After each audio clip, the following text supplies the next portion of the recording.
Hey there, welcome back to 7-Minute Books. I'm Sam, and today we're cracking open Sue Prideaux's biography of Friedrich Nietzsche, Am Dynamite. So, Sophie, what's the first thing that comes to mind when you hear the name Nietzsche? Hey there, Sam. Well, honestly, the first thing that pops into my head is that famous line, "God is dead." And I always pictured this brooding, isolated genius, but this book completely changed that for me.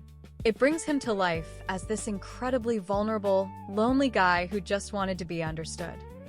Right? The title alone, I Am Dynamite, it's this explosive claim he made about his own philosophy. And Prideaux really shows how his ideas were like dynamite. They shattered everything. But the man himself? He was this quiet professor who loved music and got terrible migraines. Exactly. And he wasn't always this lonely figure. He started out as this golden boy, a professor at Basel at 24, super religious as a kid. His classmates even called him the little pastor. The little pastor.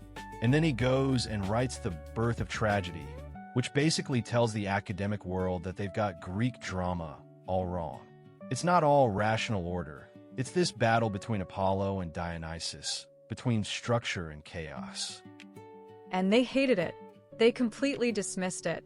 I mean, can you imagine pouring your heart into something like that and just getting silence? That must have been devastating. Oh, it was. And that's when he fell in with Richard Wagner. For a while, he thought he'd found his kindred spirit. Wagner was this force of nature, and Nietzsche saw him as the embodiment of that Dionysian energy. But then Wagner went all nationalistic and Christian with Parsifal, and Nietzsche felt completely betrayed. It's such a human story, you know? The intensity of that friendship, and then the bitterness of the breakup. Yeah, and after that, his health just crumbles. He's got these crippling migraines and stomach issues. So he quits his professorship and starts this wandering life, moving from boarding house to boarding house across Switzerland and Italy, just trying to find a climate that doesn't make him sick. But that's also when he writes his greatest works. Thus spoke Zarathustra, Beyond Good and Evil, on the genealogy of morality. All written in this intense isolation, mostly ignored. So he's physically miserable, emotionally isolated, and professionally ignored. And yet he's producing these ideas that will reshape the entire intellectual landscape. What's the core of it all, Sophie? What's the big, dangerous claim? The big claim is that there is no objective morality. What we call good and evil is just a system invented by the weak to control the strong. He called it slave morality. Christianity, in his view, is the ultimate expression of that, celebrating meekness and humility and demonizing power and pride. And so he calls for a revaluation of all values.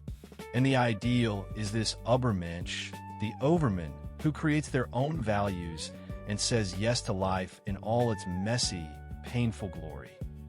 And it's not about being a tyrant. It's about self-overcoming, embracing struggle as a path to growth.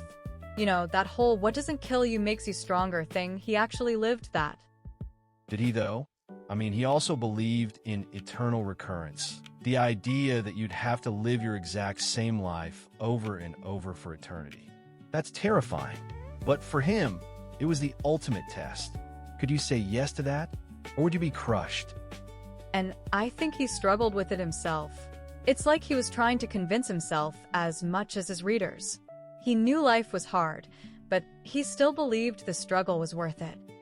So where does the whole Nazi association come from? Because for a long time, that's all I knew about him. That's the tragedy. His sister Elizabeth.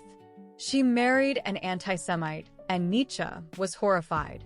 But when he had his breakdown, she took control of his work and completely twisted it.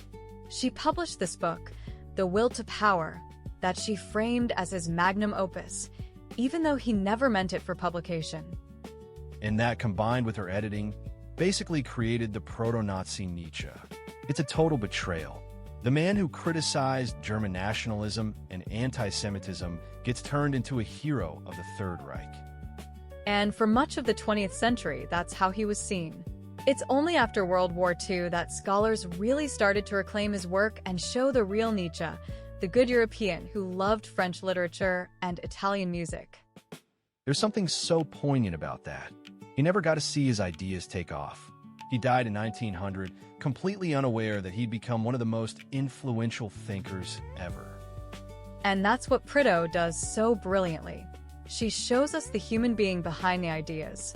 The guy who loved music, who wrote tender letters to friends, who wept over a beaten horse in Turin.